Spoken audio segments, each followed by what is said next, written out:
bien, pues estamos ya en el segundo bloque. Claudia Barbosa Rodríguez. Si me permites, Claudia, por supuesto, un placer recibirte nuevamente después de unos días obligada tú por tu actividad profesional académica. Así es.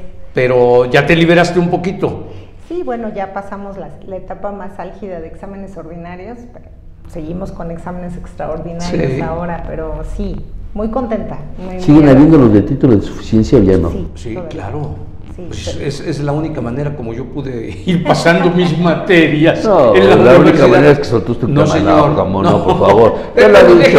déjeme. Gracias al Pollo Feliz y Arnoldo de la Rocha, a Mangueras y Conexiones de Puebla, a Gerardo Navarro, a Pinzón Proyectos y Construcciones, Jean-Paul Pinzón, al Hotel Holiday Inn Finza, don Alfonso Gómez Quintanar, Se acaba de ir. a Welden, Sarkis Mena Gitani, a Flor de Aloe, Ángel del Castillo Zavala, a Plaza Dorada Blanca Peralta, a Mosup, Moisés Ortiz Bracho, a la Hacienda San José Actipan, Jorge Espina Reyes, y a Vimatec, Vicente Aguirre Solana. Más 2 que tiene usted en cartera. Sí. En la mesa de la negociación. Para el próximo mes, Así primero es. Dios. Claro, para el próximo. claro. Que de todas formas está bien, pues si no son Enchiladas. dos semitas de aquí junto, ¿no? Licenciada Barbosa, yo desconocía o no tenía yo en la mente que fue López Mateos el creador, el que instauró el Día del Abogado. Así es, en 1960. Hablamos de Adolfo, el joven, porque Adolfo Ruiz Cortines, Es el el viejo, viejo, sí. le dejó la presidencia Sí. al primer y único secretario del Trabajo que ha salido como candidato y presidente de México. Además, el primer mexiquense. Sí. El segundo fue Enrique Peña Nieto. Así es, y desde 1960 se estableció 60. el 12 de julio como el día en que se celebra en México el Día del Abogado, pero tiene antecedentes de la época de la Nueva España, en 1933, porque realmente todo deriva de la impartición de la primera cátedra de Derecho en lo que era entonces la Nueva España. No era México, pero sí ya era lo que hoy conocemos nosotros como México. Entonces fue en la Nueva España. Sí. Primera cátedra 1533. 1533, primera cátedra de Derecho. Sí. Pues qué datos tan interesantes, porque como quiera que sea, la abogacía finalmente es indispensable para cuando en la sociedad alguna gente pues rompe con esta convivencia armónica y que hoy es lamentablemente mucho más frecuente de lo que nosotros quisiéramos. Pues ustedes, los abogados, entran en juego a sumarse a un sistema de procuración de justicia que en México es un desastre y eso no me lo puedes negar. Sí, No levante No. falsos testimonios. México, en la cuarta transformación, tenemos una procuración y administración de la justicia como nunca se había visto. Esto ya ha sido, es Falso, tradicional cierto. desde hace mucho tiempo. No es única y exclusivamente responsabilidad No, pero yo de, creo de la cuarta transformación. No, pero hoy los enfrentamientos que vemos de un fiscal contra un consejero jurídico no lo habíamos visto nunca, salvo que esté equivocado. Sí, bueno, hay varios aspectos que debemos valorar, ¿no? La abogacía, tal cual está concebida desde su origen como un auxiliar, abogatos, un auxiliar de la sociedad, efectivamente, como decía Álvaro, para dirimir las controversias que se puedan dar en la sociedad como un aspecto trascendente, porque a final de cuentas el derecho surge del conflicto. Claro. O sea, es necesario que haya conflictos para que también se puedan dar las normas que puedan evitar la existencia de esos conflictos. Y bueno, hay muchos filósofos que han hablado sobre la naturaleza del ser humano y muchos coincidieron ya desde la época de los contractualistas en la existencia inherente al ser humano un poco a ser conflictivo, ¿verdad? Sin embargo, bueno, pues se concibe esta Pregúnteselo. No, Allá sabe quién. Al ser humano, y estamos hablando entonces de la generalidad, ¿sí? Exactamente, sí. Es condición humana, vaya. Es una condición humana, aunque hay quienes no quieren aceptar al conflicto como un elemento sustancial, pero la realidad es que se da, ¿no? En la convivencia diaria, aunque somos seres que tendemos a vivir en sociedad, pues siempre se dan esos conflictos y debe haber una forma, una vía para poderlos solucionar. Y los abogados tendremos que ser esos auxiliares para dirimir estas controversias, pero dentro de las múltiples funciones de los abogados está no solamente el auxilio de la sociedad a nivel privado, sino también en el ejercicio ya público de la función, claro, público de dirimir las controversias, y la impartición de justicia, pues es una función del Estado, ¿no? Ya hablamos. Única y exclusivamente le corresponde al Estado. Por supuesto, Sí. es una ya función reconocida del Estado, ya en esa tendencia desde hace muchísimos años de establecer la división de poderes, que también hay que decirlo, ¿no? Se estableció la posibilidad de dividir ese poder soberano en tres poderes, ¿no? Para poderlo ejercer. Así es. Y la impartición de justicia, pues es una de las funciones torales de todo Estado. Para que pueda existir el Estado debe haber un poder. Por eso el Poder Judicial. Exactamente. Aglutinado, agrupado en la Suprema Corte de Justicia Así de la es. Nación. Sí, ya desde la época de Montesquieu se concebía de esa manera. Ahora, que hemos tenido a lo largo de la evolución del Estado mismo diferentes tendencias para establecer esta función, bueno, es cierto, pero hoy nuestros estados modernos lo contemplan de esa manera, ¿no? Un poder que se encarga de la impartición de justicia y que debe ser independiente y autónomo, que eso es muy importante, ¿no? La función jurisdiccional debe ser completamente independiente y autónoma y requiere de peritos en derecho. Es decir, no cualquier persona puede ocuparse de la función jurisdiccional. Se requiere que sean abogados y además requisitos de no solamente en cuanto a tener, digamos, conocimientos de derecho, sino también tener ya experiencia en este tema, ¿no? Llevar a cabo una carrera judicial. Entonces, el abogado, y creo que es una de las cuestiones más nobles de la profesión, se ve reflejado su función en diversas áreas de la sociedad y áreas fundamentales. Esta crítica que se hace actualmente a la función jurisdiccional no es nueva. Siempre ha habido aspectos relacionados con el mejoramiento de la función jurisdiccional, pero lo que sí no ha cambiado y no ha variado es que existe unanimidad respecto a que deben ser abogados quienes se encarguen de esto. Porque, pues, como antaño era que el titular de gobernación forzosamente tenía que ser abogado y titulado, y en Puebla al menos se rompe con Moreno Valle cuando Melquiades hace una reforma porque era licenciado en Administración de Empresas, y como iba de secretario de Gobernación en esa negociación con Mario Marín, reforma la ley, y por eso Rómulo Redondo es el que cierra la administración con Melquiades como secretario de Gobernación, siendo igual licenciado de Administración. Es que el tema de los secretarios en los cuerpos colegiados tiene una íntima relación con la fe pública. El secretario de un órgano tiene que dar fe de los actos. Y entonces la función del fedatario público tiene que tener conocimiento, obviamente. Como el notario público, que la función que tiene. Entonces es una cuestión también tradicional que se ha roto. Si ustedes se fijan también en el ámbito no solamente del Ejecutivo, estoy hablando de las gobernaturas y del Ejecutivo federal, sino también a nivel de los municipios. Antaño también se establecía, por ejemplo, que la función del síndico, que es tan importante porque es quien defiende, es el abogado del pueblo, intereses de la sociedad, el abogado del pueblo, del ayuntamiento, es quien tiene que comparecer a los litigios, ¿no? Entonces, actualmente no hay un requerimiento en ley para que sea abogado, y eso es un problema que enfrentan muchos municipios. Vaya hoyo. Cuando se establecen, ganan los ayuntamientos las planillas, y resulta que el síndico pues es un médico o es ingeniero, contador, que definitivamente todos tienen su mérito profesional, desde luego. Pero para la función específica se requiere esa especialidad. Es un tema, ¿no? Y yo creo que en el ámbito del secretario también, porque finalmente es quien da fe de actos. Entonces, ese es lo maravilloso de la profesión de la abogacía, ¿no? Claro. David Méndez fue secretario de Gobernación, y es ingeniero. Sí, es ingeniero civil. Con Luis Miguel Barbosa, que ayer lo tuvimos acá, montándonos su verdad. ¿Por qué me fui 2 veces? Aunque tú la cuestiones. Y hay que ver ese regreso. Oye, la Claudia, en este contexto de la abogacía al interior del ejercicio público, de la función pública, por supuesto que tiene diferencias notables cuando la contrastas con la abogacía en términos ya de litigar asuntos particulares, ¿no? Yo decía al principio, y bueno, pues es un dicho popular quizá de mal gusto, pero que las cosas se van construyendo, porque la burra no era arisca, la hicieron. ¿Por qué tan mala fama de los abogados? En términos generales. En términos generales. Porque se ha digamos, hecho a veces un uso del ejercicio de las funciones, tanto en el ámbito público como privado, que nos han desprestigiado, hay que decirlo.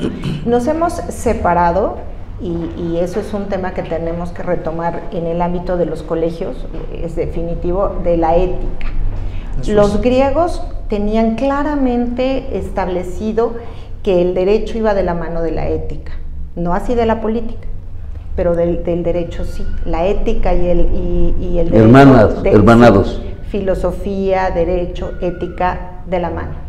Y nos hemos dedicado más al aspecto práctico, ¿no? Creo que se ha dado una óptica al ejercicio profesional muy práctico para la obtención de resultados sin ver valores y principios que se deberían de atender en el ejercicio de la función.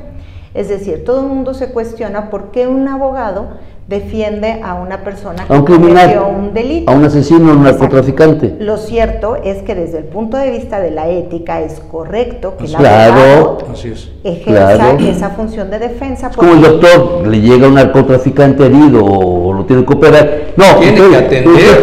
La X de narco, vámonos para afuera. Exacto. Ahora, ¿cuál es la diferencia? Que el abogado no debe pretender que se determine la inocencia de esa persona, sino que se le dicte una sentencia justa.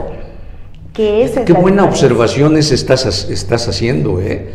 O sea, no es que el abogado deba pretender que se le exima de responsabilidad, sino que la sentencia sea justa. Exactamente. Todo abogado debe de representar en el ámbito de la sociedad a cualquier individuo, y lo que debe de pretender siempre es la justicia. La justicia. De hecho, nosotros lo decimos consuetudinariamente como abogados: cuando tengas un dilema entre el derecho y la justicia, lucha por la justicia, no por el derecho. Perdón, pero esto me lleva rapidísimo a Luis Miguel Barbosa con Alejandro Armenta, cuando a su abogado, recuerdo el nombre, que estaba en el Senado de la República con X cargo, fue abogado del Grillo, este famoso narcomenudista, y Luis Miguel Barbosa se agarró de ese hecho para denostar a Alejandro Armenta, que tenía un abogado que defendía narcos, sí, cosa que no es justa. No desde el punto de vista del ejercicio de la función. Claro. Todo individuo tiene derecho a tener una representación, y una representación por un perito,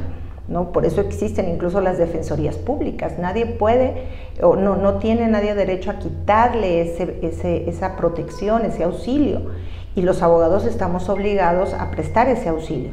Pero el tema es el fin que se persigue, claro, que es en donde nos separamos de lo ético, porque entonces muchos de nuestros compañeros confunden el llevar a cabo una defensa por la justicia para lograr efectivamente que quede impune un delito. ¿Por qué en Estados Unidos no se tiene este estigma con esos despachos famosos que han defendido a N delincuentes y narcotraficantes, y en México sí hay ese estigma?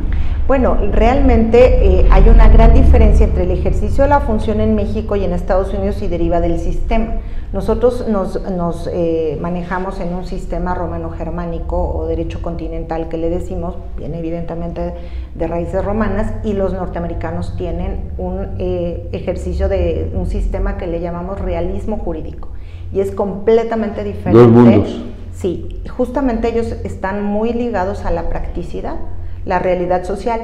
El realismo jurídico, específicamente el americano, no tiende de ninguna manera a la ciencia del derecho como nosotros en el ámbito romano-germánico. Ellos van estableciendo a nivel de la realidad social la práctica del derecho. Por eso ellos tienen como preponderante las sentencias de sus jueces, no las normas que dictan sus legisladores.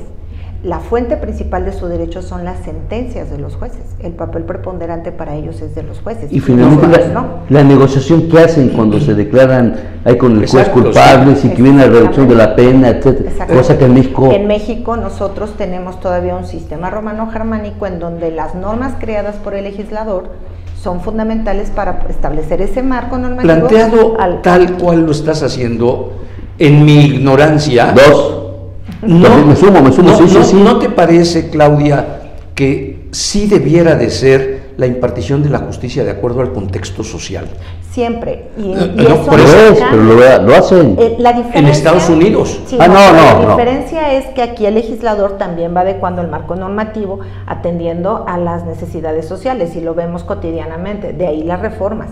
O sea, nuestro sistema está previsto para que se reforme la norma atendiendo también a la realidad social. O sea, en eso no estamos mal, sino que creo que está bien que el legislador pueda establecer el marco, porque también, y hay que decirlo, lo que sucede en Estados Unidos con los jueces es que están sujetos también al aspecto subjetivo del juez. Es muy dable en Estados Unidos ver sentencias completamente diferentes, dispares, exactamente, en situaciones en relación y los jurados que ponen ciudadanos. Pero nos gana el tiempo, licenciada. El tema ahorita que habla de la reforma de los legisladores a iniciativa del Ejecutivo del Estado, que ya regula lo que debe de ganar un abogado. Sí, apenas ¿Está bien? ¿Está mal o todo lo contrario? Yo no me opongo a que haya una regulación, como sucede con cualquier profesión, pero sí se tuvo que haber consultado a las barras y colegios de abogados. ¿Les consultaron? Con todo respeto, no. ¿Les hablaron? No. ¿Los sentaron en la mesa? No. Con eso me quedo, señor juez. ¿Qué pasa el abogado de... A ver, no, es que, por favor, Leobardo. Eso es lo que hizo el gobernador es legal, pero también es moral. Yo lo diría legal, salvo que usted me corrija. Porque alguien se puede abrogar el derecho a decir cuánto puede ganar. Claro, por favor. Depende de muchos Por eso, factores para que cada quien y obligan a ir a consultar a tal o cual abogado. Así es. Sí. Ahora se dejó un poquito la manga ancha en el establecimiento del contrato, es decir, si hay un contrato previo en donde se pactaron los honorarios del abogado, de acuerdo a la reforma, bueno, pues se atiene a lo que está establecido en el contrato porque se privilegió la suprema ley de los contratos, que es la voluntad de las partes. El acuerdo, claro. Sí. O sea, de alguna manera se dejó digo yo, un poco de manga ancha en ese sentido, porque efectivamente depende mucho de la cuantía del asunto, del riesgo también que implica para muchos de los colegas el representar a individuos que están siguiendo procesos complejos, ¿no? En el ámbito penal, muy pocos abogados realmente están debidamente protegidos para poder representarte. Belvi, gracias, Oquí Castañón, por dar un ejemplo. Pero un caso. No. A ver, ¿qué abogado le iba a atorar a llevar ese caso cuando sabes que le va a echar el Estado encima? Sí, eso, y por no favor. solamente eso, sino estamos hablando de nuestra realidad social en el ámbito del crimen organizado, ¿no? En donde definitivamente merecen todo mi respeto los abogados en materia penal, que no obstante que su vida corre riesgo, se deciden a tomar ese tipo de asuntos que son tan complicados, ¿no? Por eso también perciben los honorarios más elevados en cuanto al promedio de los asuntos. O el de López Zavala, por poner otro ejemplo reciente. Sí. Ajá, sí. Y yo en el norte vi, de hecho no sé si recuerdan el caso de una abogada que era justamente representaba y defendía a gente del crimen organizado. A ella fueron, no sé, 5 o 6 veces que trataron de matarla hasta que finalmente lo consiguieron. Hasta que finalmente la asesinaron, sí. Y ella realmente, pues, siempre salía a prensa también a explicar las razones por las que tomaba el caso concreto, y precisamente ella refería el derecho a la defensa que tienen las personas y el derecho a obtener justicia, ¿no? Entonces, pero le costó la vida. A final de cuentas tuvo como 6 atentados hasta que lograron. Raquenel, ya me acordé de la Raquenel, un par de años, ¿no? Ya tiene un poquito más que la como 5 años más o menos. Lograron, por desgracia, privarla de la vida. No digo por desgracia porque pues era un ser humano también. Claro, es una vida. Y era una profesional y estaba llevando a cabo su función en ese tema, ¿no? Entonces es muy alto el riesgo también que se corre en ese tipo de situaciones, y no es tan fácil valorar eso pecuniariamente, ¿no? No es tan fácil. Y yo creo que sí se tienen que regular los gastos y costas también para hacer efectiva el acceso a la justicia, pero valorar también el tipo de asunto. ¿Y por qué guardaron silencio los colegios y barrios de abogados?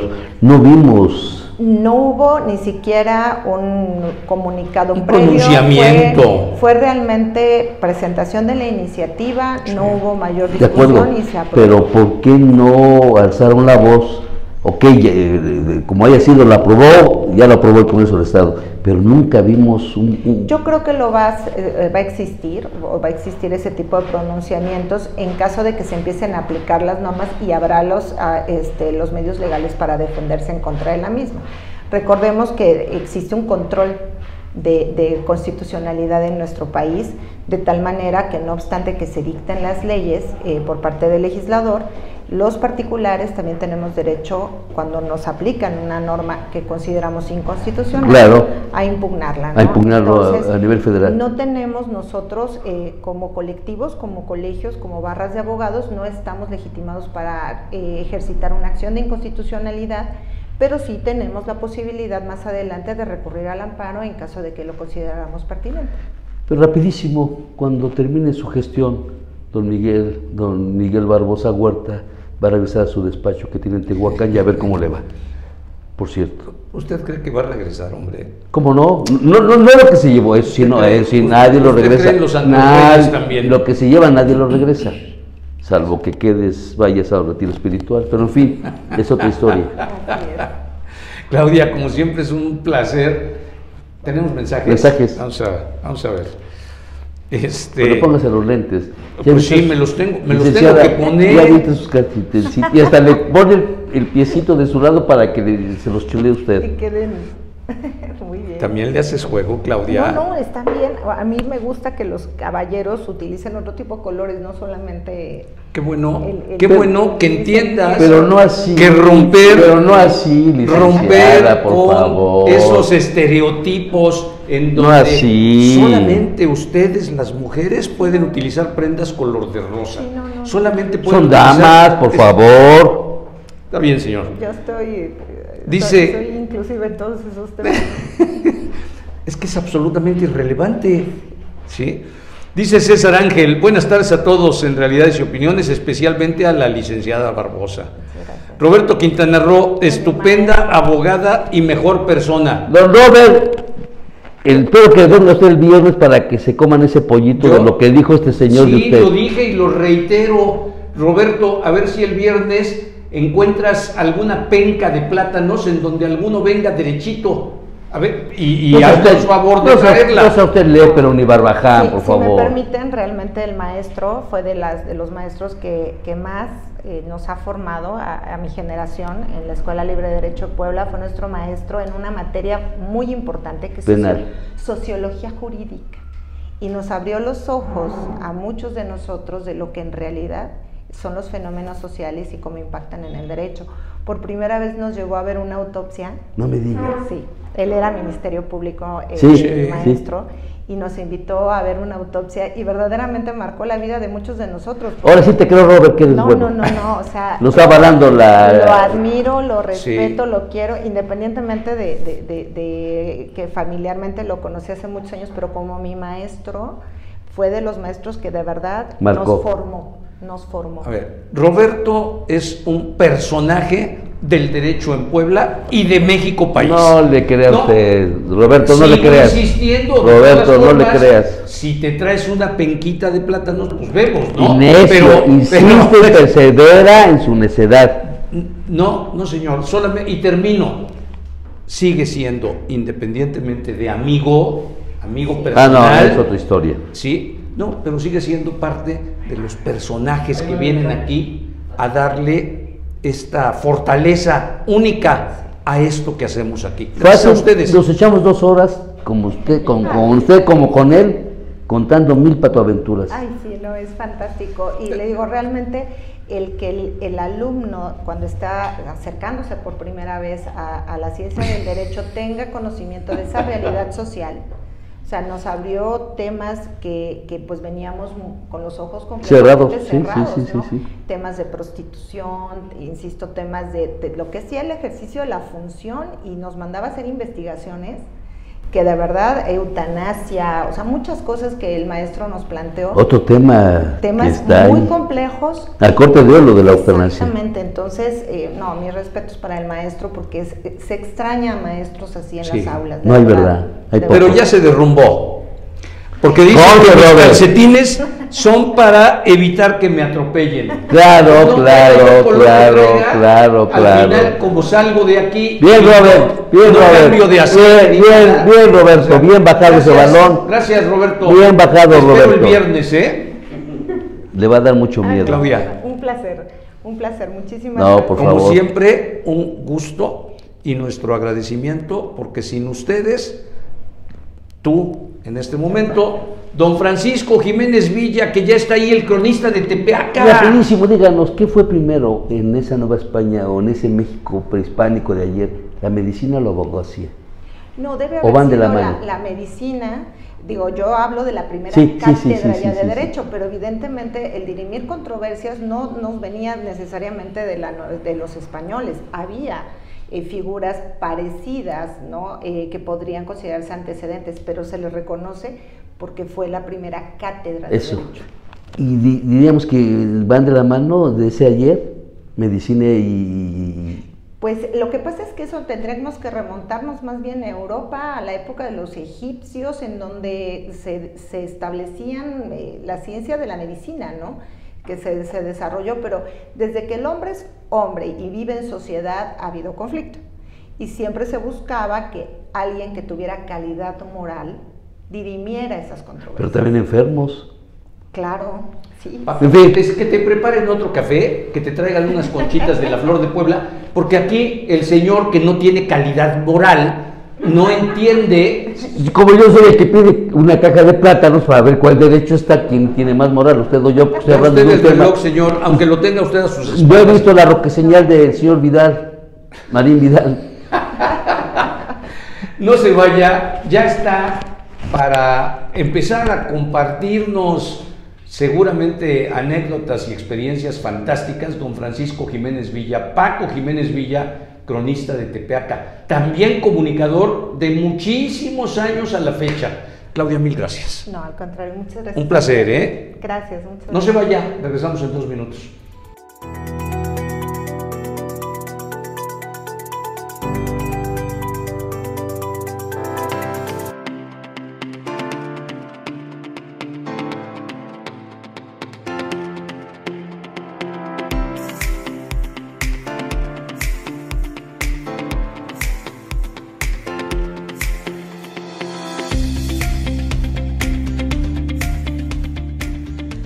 Mil imágenes dicen más que 1000 palabras. Mosup, rumbo al 10º aniversario.